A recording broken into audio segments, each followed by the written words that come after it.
Halo semuanya, perkenalkan saya Sophia Emilia Kune dengan NIM 2107010127.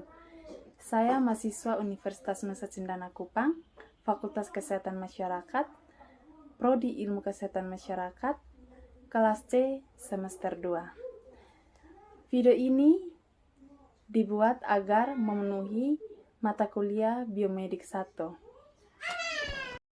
Nah, teman-teman, pada video kali ini saya akan menjelaskan tentang sistem perkemihan. Nah, yang pertama, saya akan menjelaskan tentang apa itu sistem perkemihan. Yang kedua, saya akan menjelaskan tentang jenis-jenis sistem perkemihan beserta fungsinya dan bagaimana cara mekanisme pada organ-organ tersebut di dalam sistem perkemihan. Yang ketiga, saya akan menjelaskan tentang masalah kesehatan yang terjadi di dalam sistem perkemihan atau gangguan kesehatan pada sistem perkemihan.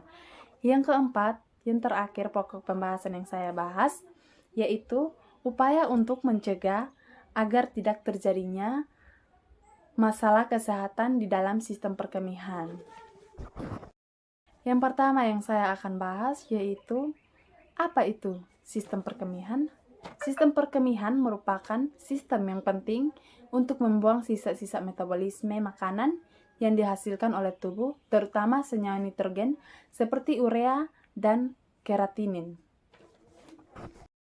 Nah, teman-teman, pokok pembahasan yang kedua tentang jenis-jenis sistem perkemihan beserta fungsinya dan bagaimana cara mekanisme kerja organ-organ di dalam sistem perkemihan.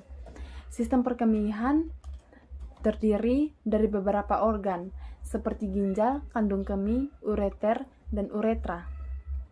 Sistem ini berperan penting dalam kelangsungan hidup manusia, karena berfungsi sebagai sistem ekskresi, menyaring darah, dan menghasilkan urine. Masing-masing 4 bagian pasti memiliki fungsi. Yang pertama, ginjal. Ginjal memiliki fungsi utama adalah mengatur jumlah air dalam darah. Yang kedua, menyaring darah, limbah atau sisa metabolisme tubuh. Yang ketiga, menghasilkan hormon yang berfungsi untuk mengendalikan tekanan darah dan produksi sel darah merah. Yang terakhir, mengatur pH atau keasaman darah. Yang kedua yang saya akan jelaskan tentang ureter. Ureter adalah bagian dari sistem urinaria yang terbentuk menyerupai saluran pipa atau tabung. Ureter berfungsi untuk mengalirkan urine dari masing-masing ginjal untuk ditampung di kandung kemih. Yang ketiga yang saya akan jelaskan tentang kandung kemih. Kandung kemih adalah organ yang berada di dalam perut bagian bawah, bertugas menyimpan urine. Jika kandung kemih sudah terisi penuh dari urine, akan timbul dengan untuk buang air kecil. Kandung kemih orang dewasa mampu menampung urine hingga 300-350 ml. Yang terakhir, uretra. Uretra atau saluran kencing adalah saluran yang menghubungkan antara kandung kemih ke lubang saluran kemih pada ujung penis dan vagina. Uretra pada pria memiliki panjang sekitar 20 cm, sedangkan uretra pada wanita memiliki panjang hanya sekitar 4 cm. Pada bagian antara kandungan dan uretra terdapat cincin otot atau yang bertugas menjaga urine agar tidak cocok. Berikut adalah beberapa fungsi sistem perkemihan. Bagian-bagiannya yang berbeda melakukan berbagai macam fungsi seperti yang pertama, menyaring darah. Yang kedua, memisahkan racun yang tidak Anda butuhkan dari nutrisi. Yang terakhir, menyimpan dan membawa urine dari tubuh Anda. Fungsi utama sistem perkemihan adalah membantu proses pembentukan urine dengan menyaring sisa pembuangan tubuh dan air berlebihan dari darah. Urine kemudian akan mengalir ke kandung kemih melalui 2 tabung tipis yang disebut ureter. Ketika kandung kemih penuh, Anda akan membuang urine melalui uretra. Selain itu, sistem perkemihan dan ginjal juga berfungsi untuk menghilangkan cairan pembuangan yang disebut dari urea, serta menjaga keseimbangan air, natrium, dan kalium.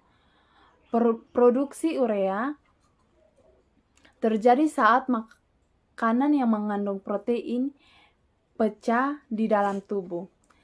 Sistem ini akan bekerja sama dengan kulit, usus, dan paru-paru untuk menjaga keseimbangan tubuh. Orang dewasa akan mengeluarkan sekitar 2 liter cairan per hari. Jumlah ini tergantung dengan jumlah cairan yang diminum dan yang keluar melalui keringat serta pernapasan.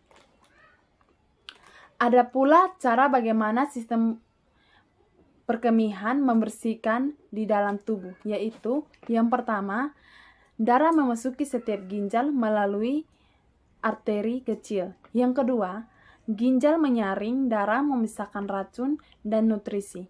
Yang ketiga, vitamin, mineral, nutrisi, dan protein kembali ke aliran darah.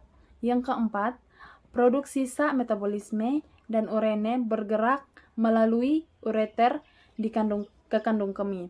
Yang terakhir, saat sudah penuh, urine meninggalkan tubuh dengan melewati uretra. Pokok pembahasan yang ketiga tentang gangguan kesehatan pada sistem perkemihan. Gangguan kesehatan pada sistem perkemihan meliputi kelainan atau kondisi yang mempengaruhi ginjal, ureter, dan kandung kemih. Gejala dan pengobatannya tergantung pada beberapa besar gangguannya. Berikut ini beberapa gangguan kesehatan pada sistem perkemihan. Yang pertama, batu ginjal. Gangguan berfungsi sebagai perkemihan. Yang satu ini mungkin lebih populer di kalangan orang awam. Batu ginjal memproduksi urine untuk mengeluarkan cairan pembuangan, lalu saling menempel. Jika berukuran kecil, batu ginjal dapat keluar dengan mudah melalui sistem perkemihan, sedangkan batu yang lebih besar akan menyumpat saluran kemih. Kondisi ini akan menghambat keluarnya urine dan menimbulkan rasa nyeri. Yang kedua, tentang ginjal kronis. Ginjal kronis merupakan organ utama dari sistem perkemihan. Gangguan terutama organ yang satu ini akan mempengaruhi kesehatan. Pada penyakit ginjal kronis, ginjal mengalami kerusakan dan tidak mampu menyaring darah dengan baik. Kerusakan ini dapat mengarah kepada pembentukan zat pembuangan dan masalah lainnya, termasuk gagal ginjal. Penyebab dari kondisi ini umumnya adalah penyakit jantung, diabetes, dan tekanan darah tinggi. Yang terakhir, infeksi. Infeksi atau saluran kemih dari penyakit menular seksual dapat menjadi penyebab masalah pada ginjal, uretra, dan berfungsi sebagai sistem perkemihan. Kondisi ini terjadi ketika bakteri atau virus memasuki saluran kemih melalui uretra. Kemungkinan besar, seberapa banyak orang tidak bisa mencegah masalah pada saluran kemih, akan tetapi bisa menjaga kesehatan sistem urine dengan pola hidup sehat. Sebagai contoh, mengonsumsi air mineral yang cukup, menjaga kebersihan organ intim, mengkonsumsi makanan sehat, melakukan seks aman, hingga latihan dasar panggul. Nah, teman-teman, pokok pembahasan yang terakhir tentang upaya pencegahan. Nah, upaya pencegahan yang terbentuk yaitu batu ginjal, ginjal kronis, dan infeksi. Nah, yang pertama saya akan jelaskan tentang batu ginjal. Cara terbaik untuk mencegah terbentuknya batu ginjal adalah dengan menurunkan risiko terjadinya kondisi ini. Adapun langkah-langkah untuk mencegah penyakit batu ginjal.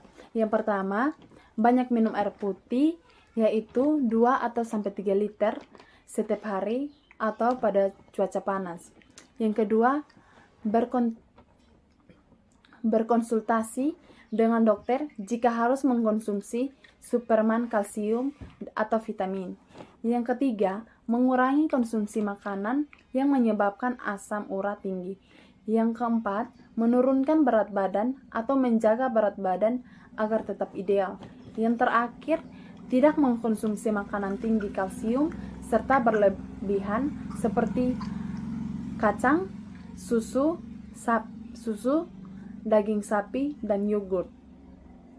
Yang terakhir, mengatasi asupan garam. Nah, yang kedua saya akan menjelaskan upaya pencegahan terhadap penyakit ginjal kronis. Cara terbaik untuk mencegah penyakit ginjal kronis yaitu rajin beraktivitas fisik dan berolahraga agar badan tetap bugar. Yang kedua, menjaga kadar gula darah agar tetap normal. Yang ketiga, tekanan darah tetap normal. Yang keempat, menjaga berat badan ideal. Yang kelima, minum air putih 8-10 gelas per hari. Yang terakhir, tidak merokok. Nah, di pokok pembahasan yang terakhir, saya akan menjelaskan tentang upaya pencegahan terhadap penyakit infeksi. Beberapa pencegahan pada penyakit infeksi yang bisa dilakukan sebagai berikut. Yang pertama, rajin cuci tangan. Yang kedua, hindari menyentuh mata, hidung, mulut, dan tangan. Yang ketiga, perhatikan kebersihan lingkungan. Yang terakhir, jangan berbagai perlengkapan pribadi. Sekian presentasi dari video saya. Sampai jumpa lagi.